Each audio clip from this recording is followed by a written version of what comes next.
But, well, the fact is, I last and you don't. Destroy all humans. In stores now. THQ. Saturday at 7 on Cartoon Network.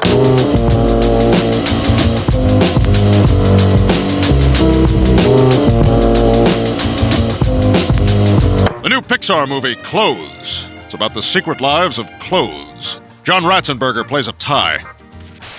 Every year, the same slop animated movies come out, either from indie startup studios trying to make a name for themselves in the industry, or just blatantly rip off their larger counterparts because that seems to be the easiest thing to do from a business standpoint nowadays. Even outside of animation, it seems like more and more studios are remaking the same plot you've seen in another movie and masking it as another but with different characters on some "you can copy me, but just make it different so the teacher doesn't seem suspicious" type of thing, and this obviously goes without saying, so I won't.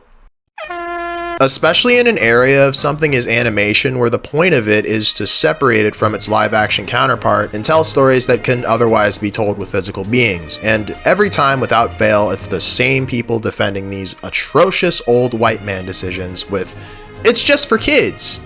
Which in of itself is a very tone-deaf argument, because not only do children deserve to watch something that isn't the same repetitive YouTube short scroll blippy video in movie form, but when you look at the entertainment that most of the people who use this argument bring up when they were a child, you see some conflicting tendencies. And it's not like I expect the average Joe Schmo to understand the effort in which it takes for an animated feature-length film to be produced. You have to stop and wonder, do I really want the future generation to watch something that was done decades ago and was way better executed? Like, even if they aren't aware with what was being ripped off in the first place, wouldn't you want these kids to see a story that is not only well executed, but is also original at the same time? If your answer is no, then you might have took your kid to see the 2025 animated feature-length film, Toy Story 2.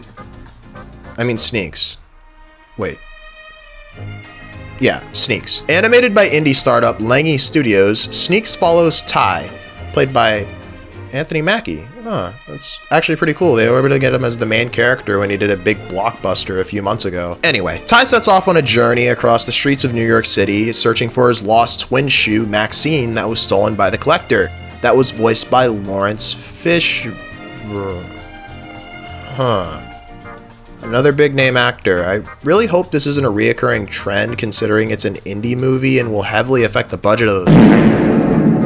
Damn, they even had CP, and I gotta say, I'm proud as hell for CP. I'm here for CP. 3. You even got Roddy Ricch as the nigga who makes Panda Buy reps. I think the residuals from the box are starting to slowly fade away. And I understand the demographic you niggas are trying to pull in with the cast. African Americans.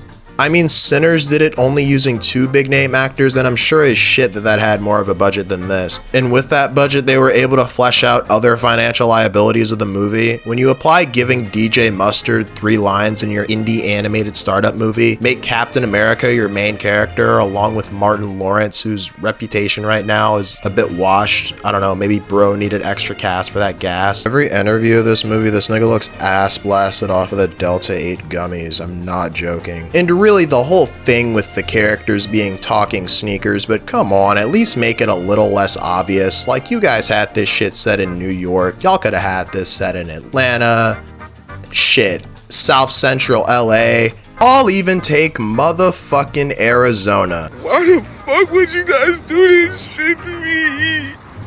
Bro, you can't have shit nice and easy, I swear to God. I would actually like if other animated films would represent different areas of where black people live, but whatever. And I'm not saying all the obvious CIA psyops to get black butts in seats were all the white man's tampering. They reference the fucking Breakfast Club in this movie. Who the hell raped your sisters? Oh man, I don't want to get into that. It's a little too personal. Instead, it's directed by both a white guy and a black guy, so it's more of a run the jewels type of situation. This originally was supposed to be directed by only one white guy, so I guess I can't be too upset. White guy in question being Teddy Newton, who worked at Pixar and directed the Day and Night short that played before Toy Story 3. It's pretty ironic how this situation went from someone who was gonna direct it, working at Pixar, to just blatantly ripping off one of its stories. One of the movie's directors, being Rob Edwards, don't even shy away from this in a practice that I like to call fucking up the bag, with him explicitly stating, "I think of Sneaks as kind of a hip-hop Toy Story, except take kind of and toss that shit right out of the window," because this movie is anything but subtle with its approach to how much it is like Toy Story. Their Andy is instead named Edson and is supposed to be perceived as a high schooler and overall just doesn't look or sound like someone who is in high school. And the crowd goes wild! Nigga, what's wrong with you? You a grown ass man. Like, fine, I guess you had to make Sway Lee as the voice, but you could have at least, like, made him shorter, take away his facial hair, make Sway Lee sound like an actual teenager. Buzz and Ty are just the same character with the same dilemma, wanting to fulfill a greater purpose outside of their original, but in this case, Ty is just Woody from the midpoint of Toy Story 2, where he's manipulated by the prospector into thinking he should be seen as a collectible, other than a child's plaything. So if Ty is Buzz, then Woody is his twin shoe Maxine. Although while Maxine is less aggro and albeit poorly tries to fill the role of Woody in the first Toy Story, I'd say she probably relates more to Buzz. Yo, Buzz! When will you Buzz? Lightyear! In the second movie. I'm sorry for doing this comparison again, but Toy Story 2 is basically just Toy Story 1 but with a flip dynamic of Woody understanding Buzz's dilemma in the first movie, and Buzz is the one who has to try to help Woody to realize you're a child's plaything. Overall, she does try to steer Ty into thinking that their original purpose is to be worn and used like a shoe, but that barely holds any sort of fucking impact as they're separated the entire movie. And instead, Ty is with JB. Don't ask me what that stands for, I don't know.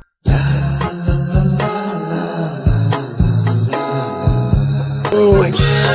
You make me buzz. You make me buzz. When he first meets Ty, his plan was to hustle him for his verification badge, but they grow close and he eventually comes clean with him. Which ends with Ty leaving him because he just couldn't bear the fact that he was betrayed like this. Even though he gave him his aglet as a token of befriending him, and I use befriending very loosely, they just become friends. With benefits? No benefits.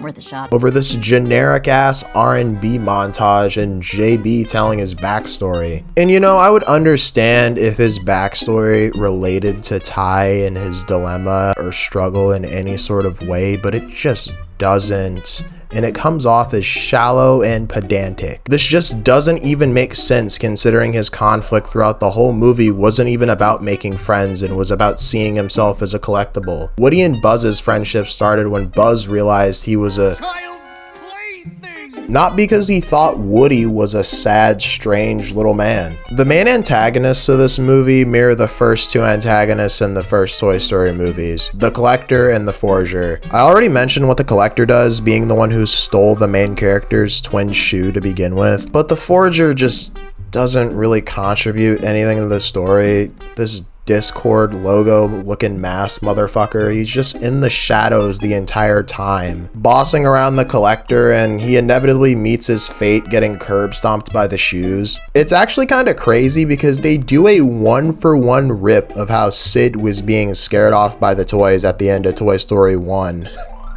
It's just so uncreative, dude. Like how Al stole Woody, the Collector stole this kid's shoes. And while the Collector shows a little bit of empathy for stealing the kid's shoes, and it's explained why he felt that way, because he was working for the Forger, and the Forger, he has a video of him flopping in a basketball game? What? Who cares, nigga? Who the fuck? Nigga really quit playing basketball because he fell and turned into academics. It's very lame how they didn't go full-on geek with the Collector like how Pixar did with Al, and instead portrayed the Collector as this badass tech dude with a cool lair and a dog, when real life sneakerheads are pretty much anything but. Unlike Al though, the Collector's fate ends in a pity and you're supposed to feel bad for him because he got embarrassed.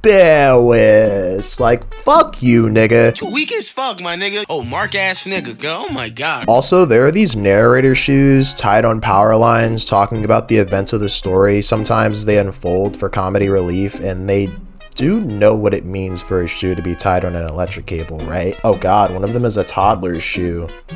Damn. Anytime there's a conflict or high stakes scene in this movie, it's hard to take seriously because of the bad acting weird animation. But the models, holy Grubhub ads, everyone used to shit on like 4 years ago. I know everyone is sick of the same tired, "Duh, this looks like Grubhub ad" takes on movies that look nothing remotely close to that, but every single human in this has a circular big head ass face and big ol' eyes. Like, stop staring at me with those fucking things.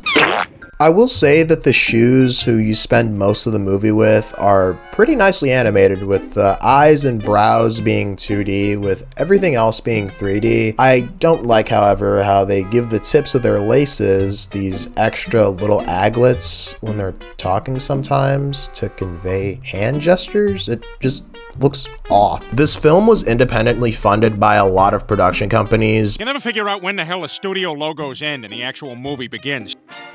All right, let's see what you got, Fox. Oh, I bet that's a sea monster. Oh, that's not the movie. Yeah, I think I heard of them. Here we go, movie! Well, now that seems intentionally misleading. As I am editing this, there are more logos that I had to cut for time because it couldn't even fit the damn joke, dude. The one that probably stood out to me the most was Lawrence Fishburne's own production company, being Cinema Gypsy Productions, which is known for funding black stories, with the most notable being Disney's Moon Girl and Devil Dinosaur. He also voices a main-ish character in that show, being the Beyonder. It makes sense as to why he's voicing a character with lots of lines in this movie, because there's maybe less of a paycheck for him opposed to the other actors because he's the one funding it. It's really cool that he's doing this. I'm all for rich black entertainers putting their resources into other black creatives and way to uplift the community, but in the case of Sneaks, when it's done in a lazily, sloppily way to the point where it would just be better to turn on the movie that it's blatantly ripping off, it's like, why bother even helping them if they aren't even going to show 110% into the work that you're funding? Sneaks was a massive failure in the box office, and I can't help but think that there's some regret on whoever's wild idea it was to put all these celebrities in a movie for a last-ditch effort for people to go and see it, is regretting ever doing it in the first place. Sneaks was also a movie. I mean, a bad one, but there is a valuable lesson to be learned from its critical and financial failure, and it's don't go all in with big-name actors expecting success from it, because at the end of the day, audiences just want a good movie. And if it's something that people have already seen, then grab your scuba gear because it's going to sink like the fucking Titanic.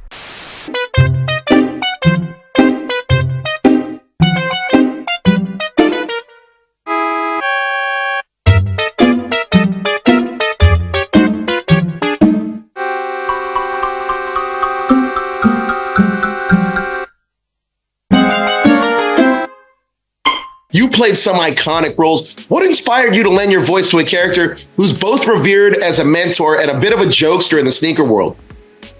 Somebody asked me, did I want a job? You know what I mean? Hey, at least this nigga is honest about it, bruh.